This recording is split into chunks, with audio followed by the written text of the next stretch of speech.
আসসালামু আলাইকুম, শুভ সকাল। কেমন আছেন আপনারা?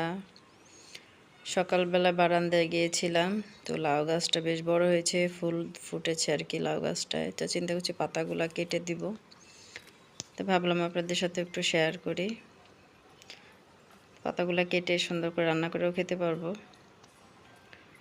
একদম গিরিল বেয়ে গেছে, অনেক দূরে চলে গেছে গাছটা, এখন আমিও হাতে পাই না।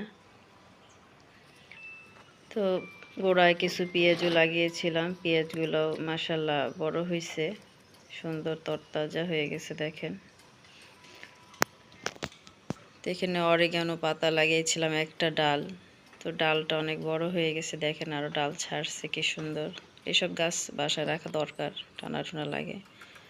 এটা মানি প্ল্যান্ট গাছ, যেটা আপা আমাকে দিয়েছিল, এখন অনেকটাই তাজা হয়ে গেছে আর কি। এই গাছটা অনেক ভালো লাগে আমার কাছে, এটার নাম আসলে আবার জানি না, মনে নেই। নিচে থেকে একটা ডাল এনে লাগিয়েছিলাম, একটা ছোট্ট একটা ডাল লাগিয়েছিলাম, সেটা ভরে গেছে টবটা, মাশাল্লাহ দেখতেও ভালো লাগে,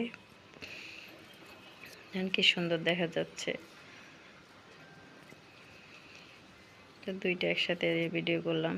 সকালবেলা বারান্দায় গাছ দেখতে হাঁটাইতে খুব ভালো লাগে। কে কে পছন্দ করে এরকম আমাকে কমেন্টে জানাতে পারেন। তো পেঁয়াজের ফুলগুলো দেখতে সুন্দর লাগে, আমার কাছে ভালোই লাগে। তো ডালগুলো পাতাগুলো সব কেটে দিয়েছি, তো যেগুলো আছে ওগুলো চিন্তা করছি একটা আলু দিয়ে ভাজি করে ফেলবো। আল্লাহ হাফেজ। যদি ভিডিওটা ভালো লাগে প্লিজ লাইক শেয়ার করে দিবেন।